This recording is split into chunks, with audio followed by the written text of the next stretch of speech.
Un Lannister paie toujours ses dettes. Ça, c'est The Phrase. Que tu es blessant, mon cher frère. Tu sais à quel point j'aime ma famille. C'est vrai qu'il n'y a pas de repère physique. Ça a un côté très intriguant et amusant de doubler quelqu'un qui est de petite taille, quoi. Il faut arriver à se mettre dans la peau de ça, finalement. Hein. Mais c'est arrivé souvent. On m'a souvent mis sur des nains parce que, justement, le piège, c'est de le parodier, c'est-à-dire d'y mettre une voix nasale ou des choses comme ça. Et c'est trouvé que je suis jamais tombé dans le panneau. Je me rappelle d'une directrice de plateau qui me l'avait dit. Elle m'a dit, toi, Constantin, on peut te mettre sur les nains parce que tu n'as jamais les ridiculisé dans ta façon de les faire. Donc j'avais retenu la leçon. Effectivement, je suis très sincère dans le jeu, donc du coup, ça passe très bien, alors que d'autres auraient tendance un peu à charger, quoi. Voilà. Un mot de plus, neveu, et je te gifle encore. Je vais le dire à mère. Ah, il y a toujours le challenge de se dire, il va falloir trouver quelque chose qui fasse qu'il est obligé de compenser son handicap, tout en le gardant, quoi. Voilà, mon petit équilibre, il est là. Il ne faut pas que je le rende Superman, parce que ça ne va pas marcher. Et il ne faut pas que je l'affaiblisse non plus, parce qu'on perdrait tout le personnage, toute la carrure du personnage. The Mad King did as he liked.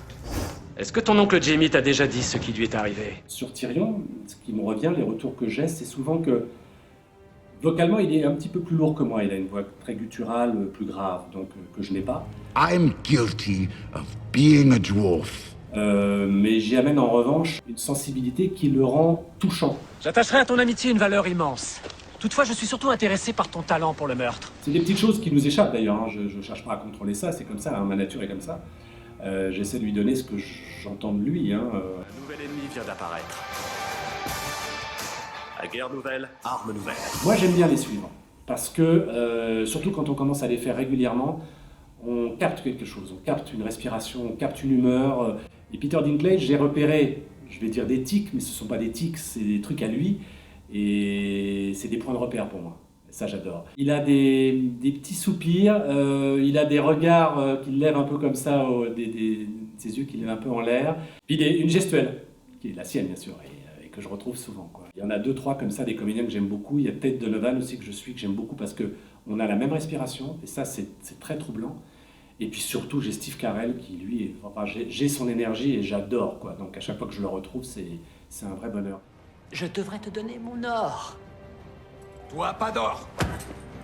Je n'en ai pas sur moi aujourd'hui, certes, mais... Toi, pas d'or. Je suis en bataille avec mon fils pour ne pas donner les informations, justement.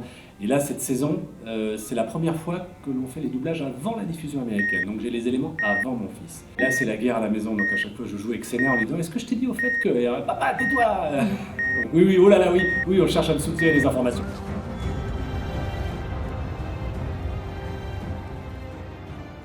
On est sorti avec un goût amer à la bouche. Puis alors moi, doublement, parce que je dis, bon, Tyrion est pas bien là, et qu'est-ce qui va se passer par la suite? On est tous terrorisés. On se dit tous, est-ce qu'on va y passer? Les séries américaines, souvent, le héros, il va prendre une balle au pire, mais il va s'en sortir. Là, même le plus grand personnage peut disparaître comme ça, quoi. Il n'y a qu'à voir la première saison, Stark qui disparaît, mais alors que c'est le héros immense, magnifique, radieux, et paf! Donc on en est tous là à se dire, oula! Oula. En plus, j'ai vu, il y avait une photo qui se balade sur Internet qui est très drôle avec l'auteur des livres et qui a dit « Si vous continuez de m'ennuyer, le prochain c'est Tyrion ». Moi, j'adore ça. Donc, du coup, il fait la pression sur les gens en disant « Foutez-moi la paix parce que sinon je le zigouille ». Donc, c'est la preuve qu'effectivement, Tyrion est quand même au cœur des gens.